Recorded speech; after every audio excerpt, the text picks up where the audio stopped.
Halo, assalamualaikum warahmatullahi wabarakatuh. Kembali lagi dengan channel PKM Petani Kampung Modern. Pada video kali ini, mari kita membahas apa itu humus dan apa itu kompos. Tapi sebelum lanjut, mari kita intro dulu.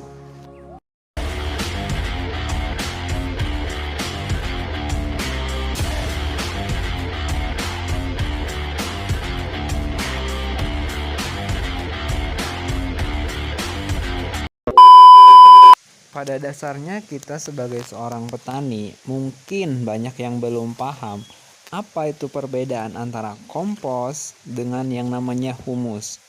Jika kita tahu apa itu kompos dan apa itu humus, maka kita akan mengetahui bagaimana itu sebuah pertanian.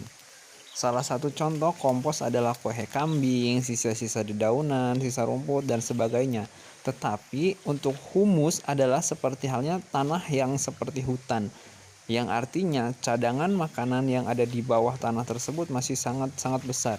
Contoh, kenapa kebun kopi yang baru dibuka itu bagus walaupun tidak dipupuk? Karena kandungan humus di dalam tanah tersebut masih sangat besar.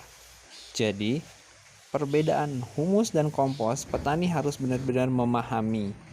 Karena antara kompos dan humus itu pemberiannya sangat berbeda jauh. Dan juga kandungan humus dan kandungan kompos dari sebuah pupuk itu sangat berbeda. Contoh saja untuk kohe. Kohe kandungan humusnya antara 1-2%, tetapi dengan pupuk yang namanya misal pupuk asam humat, humusnya bisa mencapai 50-60%. Jadi, pada video kali ini mari kita bahas apa itu perbedaan kompos dan apa itu perbedaan humus. A few moments later.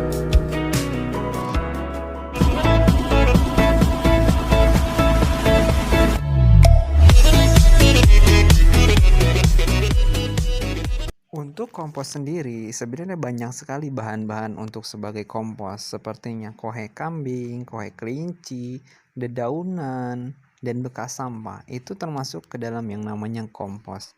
Kebanyakan petani di kita, penggunaan kompos hanya dibuat kompos diolah hanya secara tidak semaksimalnya kita olah.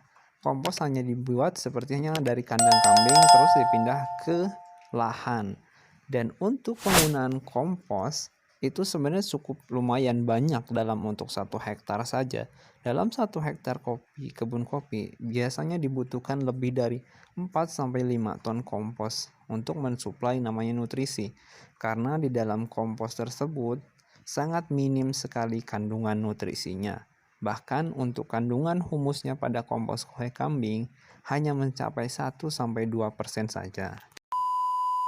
Seperti pada tabel ini, kita bisa melihat kandungan-kandungan dari kohe yang kita buat menjadi kompos. Kandungan ini sungguh-sungguh sangat kecil sekali jika dibandingkan dengan pupuk kimia NPK misalnya 15/15, maka perbandingannya adalah 1/10 bahkan bisa 1/100. Jadi kompos ini kita udah pasti membutuhkannya dalam jumlah yang sangat banyak untuk bisa memperbaiki unsur hara ataupun kesuburan tanah yang ada di kebun kita.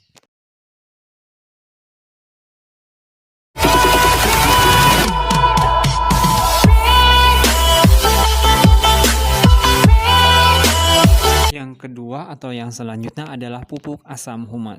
Pupuk asam humat adalah pupuk yang sangat luar biasa. Bahkan bisa dibilang ini adalah pupuk terbaik bagi tanah yang sangat rusak ataupun tanah yang kurang subur. Pupuk asam humat sendiri sebenarnya banyak sekali negara-negara yang memakai pupuk asam humat ini dalam jumlah besar. Salah satu contohnya adalah China, Jepang, Belanda, bahkan Brazil dan Vietnam pun mereka memakai yang namanya pupuk asam humat. Pupuk asam humat terbukti dapat merubah kesuburan tanah ataupun membuat tanah yang gersang sekalipun menjadi subur. Karena apa? Karena kandungan humus dari pupuk asam humat ini cukuplah besar. Kisarannya di antara 50-60%, yang artinya untuk perbandingan dengan kohe itu adalah 1/50. Jadi pupuk asam humat ini sangat-sangatlah baik untuk kesuburan tanah, apalagi untuk memperbaiki tanah-tanah yang rusak yang berada di kebun kopi kita. Pupuk asam humat sendiri sebenarnya kita sebagai tani bisa membuatnya dari contoh batu bara ataupun tanah gambut. Dan ini sebenarnya perlu proses secara kimiawi ataupun proses yang memerlukan ilmu pengetahuan. Jadi, pupuk ini sangat saya anjurkan untuk memperbaiki tanaman kopi kita yang rusak. Bahkan tanaman kopi yang gersang sekalipun bisa diperbaiki oleh tanah atau oleh pupuk ini karena kandungan humus yang ada pada asam humat sangatlah tinggi.